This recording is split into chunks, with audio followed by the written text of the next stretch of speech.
remember when President Trump said he wanted to reopen the whole pipeline thing? He also had a little added feature there that he sort of penciled into that deal, where it would be U.S. steel going into the pipeline itself. In other words, it would be U.S. steel as part of the pipeline makeup, the pipe itself.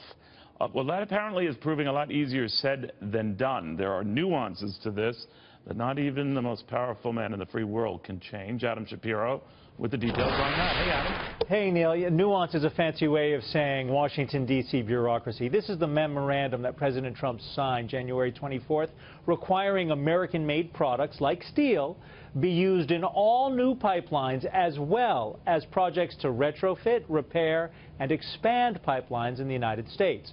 The CEO of United States Steel says his company and other steel producers are capable of making the steel necessary for those pipes, even though most of it is currently produced overseas. Scott Paul, a spokesman for the American Iron and Steel Institute, says the president's directive will create jobs for American steel workers.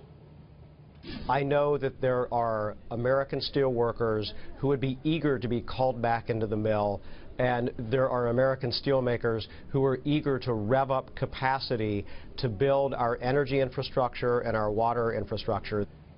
But here's where it gets complicated. President Trump has ordered the Commerce Department to develop a plan by July to implement his American-made directive. But Cato Institute trade policy analyst Simon Lester says the president may have no legal authority to order this American-made directive on private business.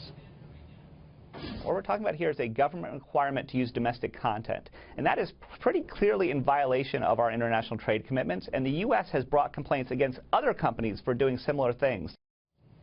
TransCanada, which everybody remembers, is building the Keystone XL pipeline. They said 5 years ago that 50% of the pipe it plans to use would be made in the United States. So there was already plans to use American-made products. Now it would have to be 100% if the Commerce Department, Neil, comes up with a plan to do this. But remember, this memorandum, there's an out for the administration and the government to the full extent of the law. If the law doesn't let you violate trade agreements and do it, then they can't do it. Holy Moses. All right, thank you very much. I sense